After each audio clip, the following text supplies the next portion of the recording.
Hello everyone! Today we're going to be talking about translocation. This video is brought to you by Zara, Dilara, Saule, Madina, Ilyas, and Almas. First of all, what is translocation in plants? Translocation is the movement of materials in plants from the leaves to other parts of the plants.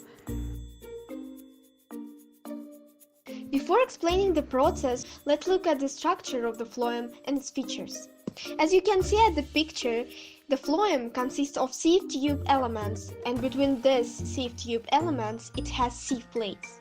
Also, cytoplasm is connected through all of the cells in the phloem. In addition, you should know the differences between phloem and xylem. Xylem has not alive cells, while the phloem has got. Phloem doesn't require lignin, and the cytoplasm in the phloem is in the whole tube. Xylem found deeper in the stem tissues, but phloem found in outer edges of the stem. Secondly, xylem transports water and minerals, while phloem transports sugars, amino acids, and other foods. Thirdly, xylem has the star-shaped cells, while phloem has not. Leaves are a source because glucose produced in photosynthesis and converts to less reactive sucrose. And there is two things. One of them, growing shoot, where the sucrose converts to glucose and used in respiration. Another one is roots, where sucrose stored as insoluble starch. Mass flow theory, transport in the phloem occurs too fast to be explained by diffusion alone. Instead of mass flow is the theory that best explains how translocation works. They show a combination of transport across membranes, osmosis and pressure.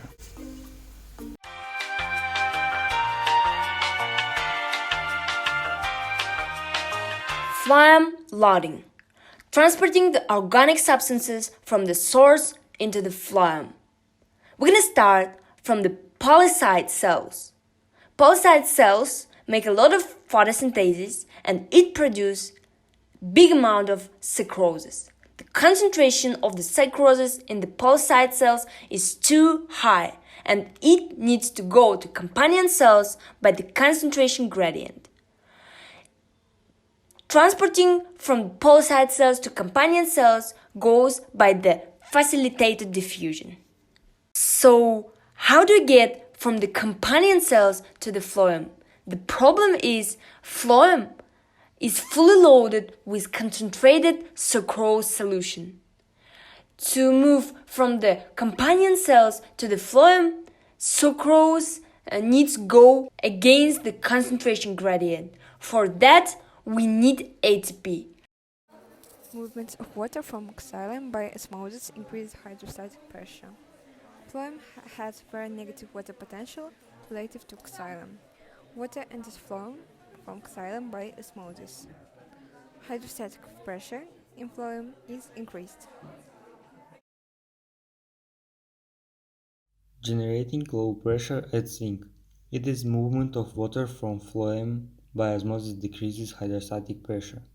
So what we do is we move sucrose out and we move sucrose by active transport. We want to get as much as if that sucrose as possible out of the phloem and into the companion cell.